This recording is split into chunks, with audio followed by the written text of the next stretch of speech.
Priyanka Evangeline, your internet speech language pathologist.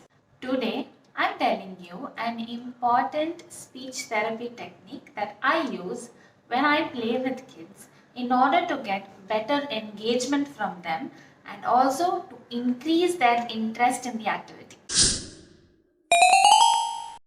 I call this technique the build up and the payoff. The build up and the payoff. Let me give you an example to understand this. Remember how in Bahubali we all were expecting the movie and then we watched the movie and finally they show Anushka who's a prisoner and now we're wondering what is her role in the movie, what is she going to do, what's going to happen next. This is exactly a build up. So and even when you're reading a book, in the last chapter they call it a cliffhanger. They build up something and they make you expectant for the next part of the story or next part of the book. So when you're watching an action film, the hero punches the villain and the punch goes on for so long and then the blood spatters. So these type of sequences in stories and in life is what drives a lot of entertainment and a lot of interaction. So we're going to use the same type of principle in speech therapy with our kids, because we see that most often a lot of us struggle with keeping our child's attention. Like we know we get the attention, but it's very short-lived. It's for like 1 second or 5 seconds, and that's not enough for us to teach them. So we have to take our whole interaction time and sprinkle some of these build-ups and payoffs in the interaction so that our children are interested in us. They want to look at us, they want to expect something from us so that we seem as though we are the most interesting, entertaining person to our kids. Okay, so before we get into the main point of the video, I want to know something about you. How long do you spend per day teaching or playing with your child? How long do you spend per day just playing with your child without activities and educational materials? Let me know in the comments. I want to know and I will reply to your comments also. In build up, basically what you do is you add some element that is going to drive your child's attention, which can improve your child's attention. This element should most probably be something that evokes a feeling. So it has to evoke a feeling of happiness or sadness or disgust or jokes. So these types, for example, let me take, I'll go through the whole explanation with many examples so that you can try with your child. Let's take the very basic peekaboo activity. I will hide myself and then I will do peek and then wait. So our child knows that they can expect something and something is going to come out. And this builds up the anticipation and builds up the excitement for our kids. And then you do the reveal, peekaboo. So they build up and they wait for something that's going to come out and they can be surprised and they can be excited. The same way, so this is the basic example for how this works in a peekaboo activity. I'll give you a few more examples. Say you want to teach your child to say mummy or amma. Now you can do this most often by creating a similar activity where you go and hide somewhere your child knows you're hiding, but they can't see you. So this can be like under the table or under the bed sheet. You make your child sit on the bed and you put a bed sheet on yourself and you can hide, or you can hide behind a door. So you hide somewhere and then you make some noises with the things around you, like chick, chick, chick, chick, chick, and then you wait. But your child has to know that you are there and that you're going to come out, and they're waiting for it. So you will do the noises for a while. You will say, who is it?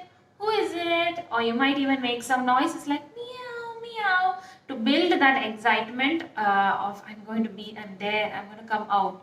And then once you come out, you will like amma, and you can shout and come out, so that your child associates that feeling of excitement, that feeling of happiness, fun with communication. Because most often when we teach our child to communicate, it is very conditional. That is, if you want something, you have to say this and I will give you.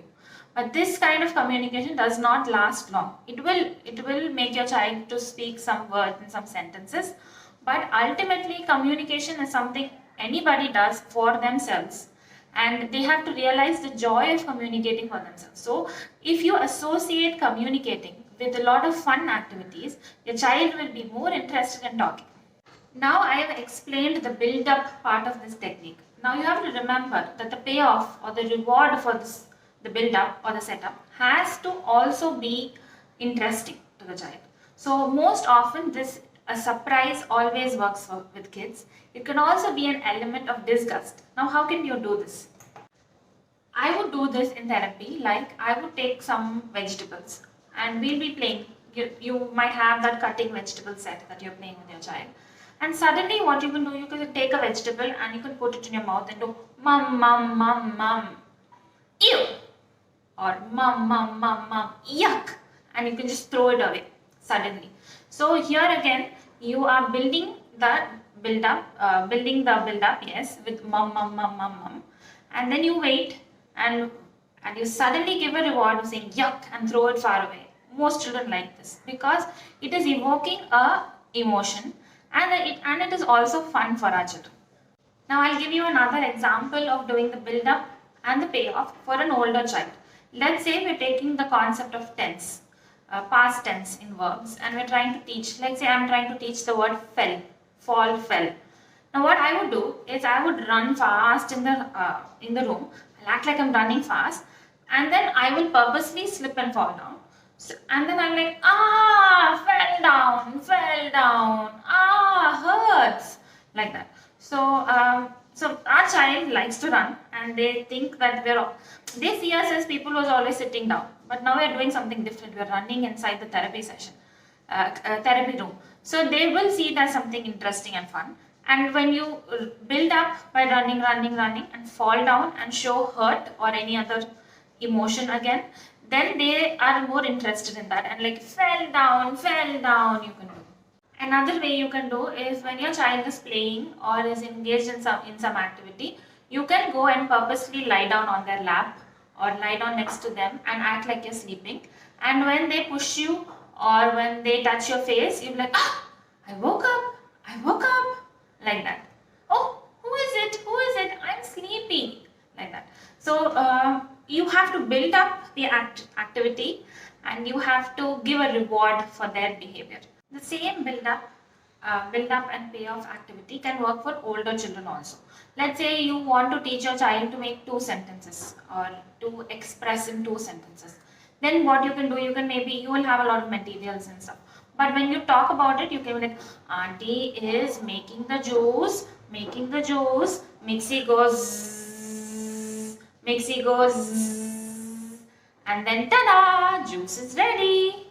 Mixie goes, tada, juice is ready, like that. So you have to add a lot of build up with sound effects and to get your child interested, and then you have to give an effect or a reward with a sound like tada to keep their interest. Try these build up and payoff activities at your home. Once you try, then come back to this video and comment and tell me how it went with your child.